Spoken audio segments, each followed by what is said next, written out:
शिंदे गटाला खालापुरात मोठा धक्का। खालापूर प्रवक्ते अमित देशमुख यांच्या राष्ट्रवादीमध्ये प्रवेश। गावची खबर न्यूजने घेतलेला हा वृत्तांत।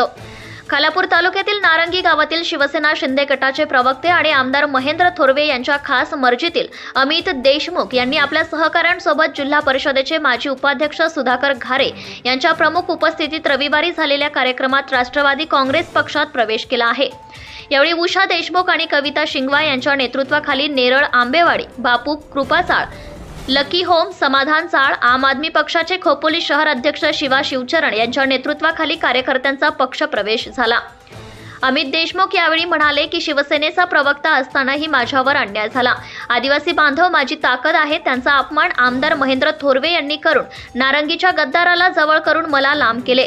हेच गद्दार तुमच्या पराभवाचे कारण बनतील। येणाऱ्या निवडणुकीत आम्ही ते दाखवून देऊ। सुधाकर घारे, तुम्ही जाल तिथे आम्ही येऊ, परंतु निवडून तुम्हालाच देऊ, असे मत अमित देशमुख यांनी व्यक्त केले।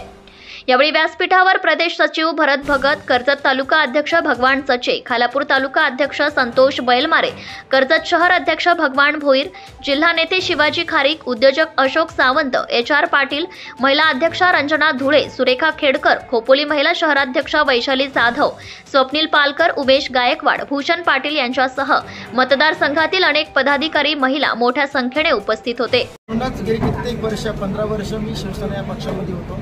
ज्यावेळी सन्माननीय आमदार महेंद्र थोरवे शिंदे गटात गेले त्यावेळी केवळ एकमेव माणूस गावातला मी होतो।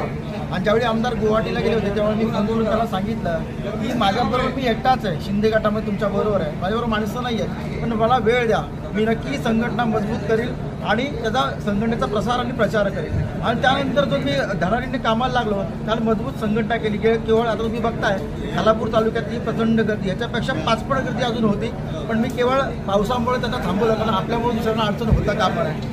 संघटना मजबूत करण्याचं प्रामाणिकपणे काम केलं, पण ज्या संघटनेने शिवसेना संघटनेने मला आमदार साहेबांनी ज्या पदाची जबाबदारी दिली त्या पदाला, त्या पात्रतेची मला जबाबदारी देत असताना मला कोणती संधी त्यांनी काम करण्याची दिली नाही, कोणती ताकद मला दिली नाही, केवळ फक्त आणि फक्त दुसऱ्यांच्या विचारावरती।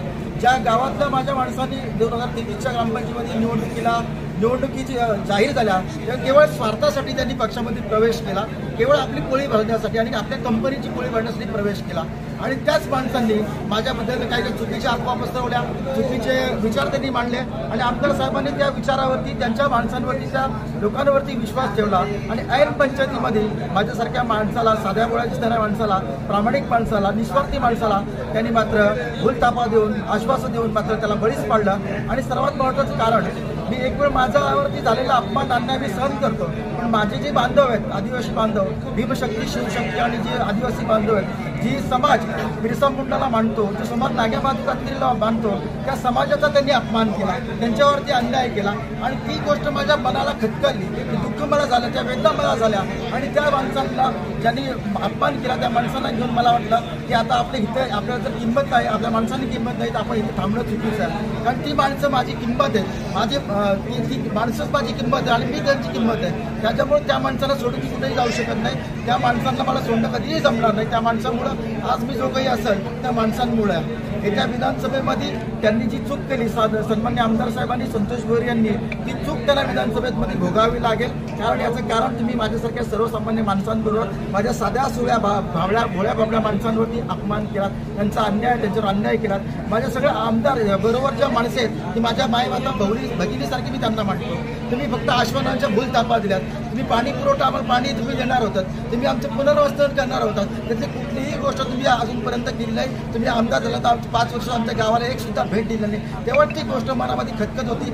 मला 15 वर्ष काम करताना शिवसेनेमध्ये ज्या म्हणजे शेवटच्या टप्प्यामध्ये सोडायचा वेळ आली तर मला असंख्य वेदना झाल्या, माझ्या दुःखावरती म्हणजे एक छटा सावली निर्माण झाली की आपण हा पक्ष पक्षाला संघटित केलं होतं एवढा वर्ष आणि तो पक्ष अचानक आता सोडायचा आहे। आणि पण त्या मनामध्ये भावना जागृत झाली होती की आपल्याला एवढ्या वर्ष सांभाळलेल्या पक्षाला आपण एकदा सोडायचं आहे, अचानकपणे सोडायचं आहे। पण माझ्या माणसांवर झालेला अन्याय, माझ्या माणसावर झालेला अन्याय तो मला कुठेतरी चुकीचं वाटला आणि मला निर्णय घेणं मला वाटलं की आता आपण इथं आपलं थांबणं चुकीचं आहे. आपण अशा माणसाला सपोर्ट करणं गरजेचं आहे तो माझ्या भावना सांभाळून ठेवेल, माझ्या माणसांच्या भावना सांभाळून घेईल, माझ्या बहिणीसारखी काळजी घेईल, माझ्या आदिवासी बांधवांचा समाजाचा विकास करेल, त्यांचे पाणी प्रश्न सोडवेल, त्यांचं पुनर्वसन करेल, त्यांच्या गरजा भागवेल, त्यांच्या अडचणी भागवेल, प्रत्येक सुखदुःखात सहभागी होईल. आणि असं नेतृत्व मला फक्त भावलं या रायगड जिल्ह्यामध्ये कर्जत खालावरती ते म्हणजे सुधा भाऊ घारे. आणि मी विश्वासाने सांगतो येत्या विधानसभेमध्ये सुधा भाऊ घारे यांना आम्ही आमदार केल्याशिवाय राहणार नाही.